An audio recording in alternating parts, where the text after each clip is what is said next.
साथियों, अगर आपके परिवार में कोई सरकारी नौकरी करता है तो आपको पता होना चाहिए कि सरकार ने केंद्र सरकार के कर्मचारियों के लिए महंगाई भत्ता में बढ़ोतरी का ऐलान कर दिया था। सरकार ने हाल ही में भारत में केंद्र सरकार के कर्मचारियों के लिए लाभों को महत्वपूर्ण बदलाव किया है। भारत सरकार ने महंगाई भत्ते यानी कि डीए को हाल ही में 46% से बढ़ाकर 50% किया था, जिससे कर्मचारियों को दैनिक जीवन की बढ़ती लागत से निपटान के लिए अतिरिक्त वित्तीय सहायता मिलेगी। इसके अलावा कर्मचारियों के लिए ग्रेच्युटी की सीमा में भी बढ़ोतरी की गई है। इस वीडियो में आपको इस परिवर्तन का विवरण प्रदान करा जाएगा, जो कि सरकारी कर्मचारियों के जीवन में पड़ने वाले प्रभावों पर प्रकाश डालेगा। आप सभी को मेरा नमस्कार। मैं आपका दोस्त अनुज कुमार और आप देख रहे हैं अपना खुद का YouTube channel AVN news Bharat. साथियों, आज की जो वीडियो होगी बहुत स्पेशल और निर्णायक साबित होने वाली है, क्योंकि डीए को लेकर जब भी कोई अपडेट निकलता है वो सबसे पहले मैं अपने चैनल पर अपलोड जरूर करता हूँ, क्योंकि आप ही का चैनल है तो आप इस चैनल को सपोर्ट कर सकते हैं। अगर चैनल पर पहली बार आए हैं तो चैनल को लाइक एंड सब्सक्राइब जरूर करें। अगर आपको कंटेंट अच्छा लगे तो वीडियो को शेयर कर सकते हैं। अब केंद्र सरकार के कर्मचारियों के लिए महंगाई भत्ता डीए 46 से बढ़ाकर 50% हाल ही में किया गया था। डीए बढ़ोतरी के साथ साथ कई भत्तों में भी बढ़ाए गए। इसके अलावा सरकार ने कर्मचारियों के लिए ग्रेच्युटी में भी बढ़ोतरी की। 7वें वेतन आयोग की ताजा खबरों के अनुसार बात करें तो भारत सरकार के श्रम एवं रोजगार मंत्रालय के आदेश के अनुसार डीए में 50% की बढ़ोतरी के साथ ही रिटायरमेंट और मृत्यु ग्रेच्युटी की अधिकतम सीमा 25% से बढ़ोतरी की गई है। मंत्रालय ने बताया कि 1 जनवरी 2024 से रिटायरमेंट और मृत्यु ग्रेच्युटी की अधिकतम सीमा को 20 लाख से बढ़ाकर 25 लाख रुपए कर दिया गया है। चलिए साथियों, पहले चर्चा करते हैं कि आखिर ग्रेच्युटी क्या है। ग्रेच्युटी एक ऐसी राशि है जो नियोक्ता किसी कर्मचारी को कंपनी में उसके कार्य के दौरान उसकी सेवा के सम्मान में देता है। कानूनी प्रावधानों के अनुसार कर्मचारियों को किसी संगठन में लगातार 5 साल की सेवा पूरी करने के बाद ग्रेच्युटी मिलती है। आमतौर पर कर्मचारी ग्रेच्युटी कर्मचारियों की सेवानिवृत्ति पर वितरित की जाती है। हालांकि इसका भुगतान तब भी किया जा सकता है जब कर्मचारी अभी भी सक्रिय रूप से कार्यरत हो। अब आपके मन में जो सवाल होगा कि ग्रेच्युटी क्या है, वो आखिर सोल्व हो चुका होगा। ग्रेच्युटी भुगतान अधिनियम 2024 के तहत अगर हम बात करते हैं तो कर्मचारियों के हितों की रक्षा के लिए 1972 में ग्रेच्युटी भुगतान अधिनियम बनाया गया। इस कानून के अंतर्गत खनन, कारखाने, तेल क्षेत्र, वन क्षेत्र, कंपनी और बंदरगाह जैसे क्षेत्रों में काम करने वाले कर्मचारी आते हैं, जहां 10 या उससे ज्यादा कर्मचारी काम करते हैं। ग्रेच्युटी और प्रोविडेंट फंड बिल्कुल अलग अलग है, जबकि प्रोविडेंट फंड का कुछ हिस्सा कर्मचारी स्वयं देते हैं और ग्रेच्युटी का पूरा हिस्सा नियोक्ता देते हैं। कौन से संगठन ग्रेच्युटी अधिनियम के अंतर्गत आते हैं, ऐसी कुछ संपूर्ण चर्चाएं मैं आपके साथ करने वाला हूं, जो कि आपके जो डाउट होंगे उसे बिल्कुल क्लियर कर देंगे। अगर आपको वाकई ही वीडियो शेयर करने लायक लगे तो वीडियो को शेयर जरूर करना। कोई भी संगठन जहां 12 महीनों के दौरान 10 या उससे अधिक कर्मचारी 1 दिन या उससे अधिक समय तक काम करते हैं, वह ग्रेच्युटी भुगतान अधिनियम के दायरे में आते हैं।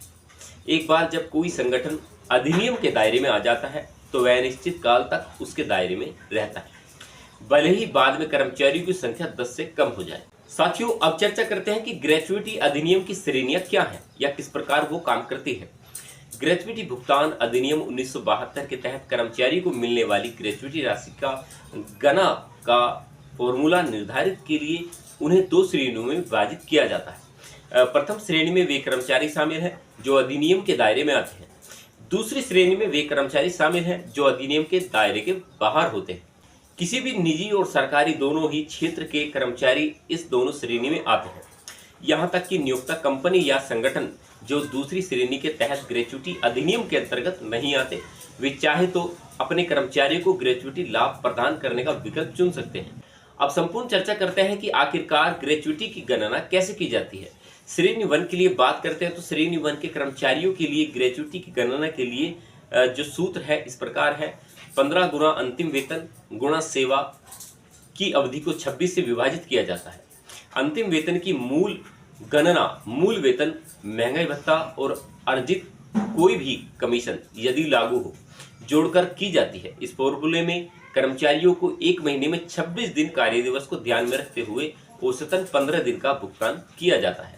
अब इसको उदाहरण के तौर पर समझते हैं।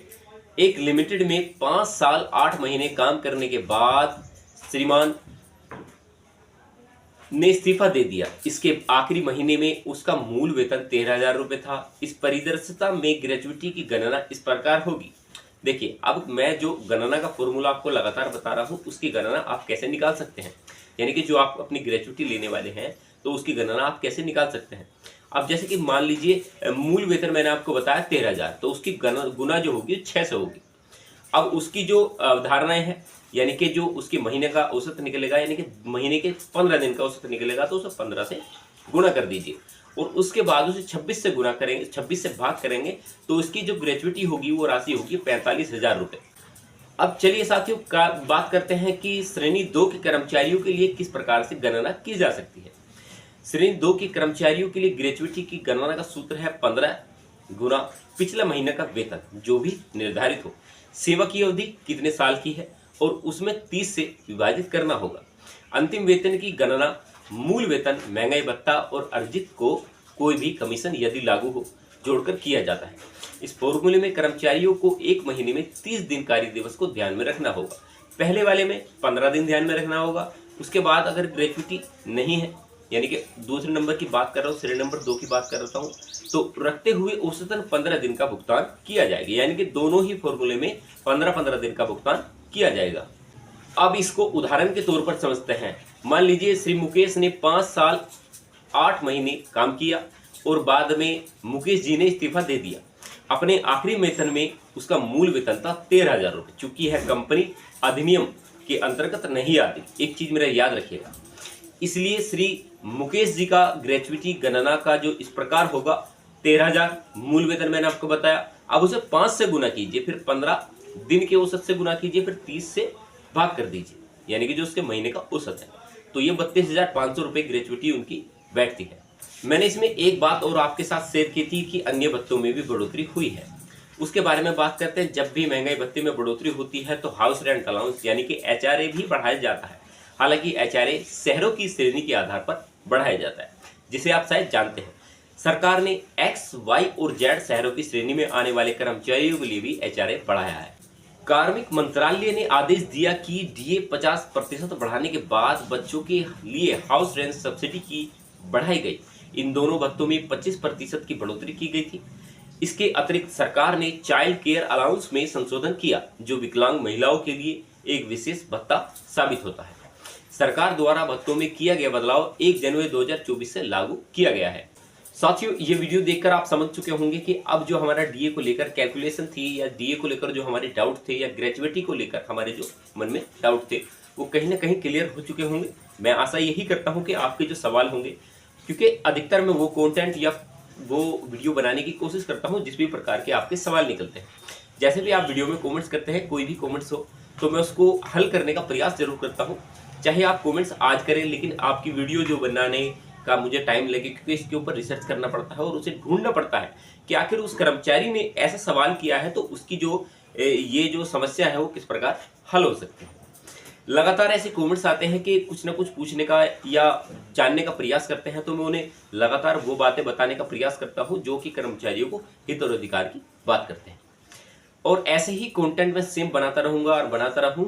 बस आपसे इतना ही आशा है। लास्ट में, जो आपने चैनल सब्सक्राइब जिस भी भाई ने नहीं किया है तो इस चैनल को सब्सक्राइब जरूर करना, क्योंकि इस प्रकार के कंटेंट आपको केवल और केवल इस चैनल पर जरूर मिलेंगे, क्योंकि आप ही का चैनल है। देश के करोड़ों कर्मचारी इस चैनल पर विश्वास करते हैं और आप देख सकते हैं कि सारे के सारे कंटेंट जो होंगे वो सभी आपसे रिलेटेड होंगे, यानी कि कोई HRA को लेकर होगा, कोई हाउस रेंट अलाउंस को लेकर होगा, या फिर कोई ग्रेजुइटी को लेकर होगा, या पुरानी पेंशन योजना, नई पेंशन योजना, 7वें वेतन आयोग या 8वें वेतन आयोग, या DA में संशोधन को लेकर। ऐसे कितने सारे सवाल हैं जो हमारे मन में रोज गूंजते होंगे कि हम जो है अपना जो बेनिफिट किस प्रकार ले सकते हैं। तो वे सारी संपूर्ण वीडियो का एक निचोड़, एक निष्कर्ष मिलेगा आपको। इस चैनल पर सब कुछ मिलने वाला है जो कि आपको किसी न किसी प्रकार से फायदा देने वाला है।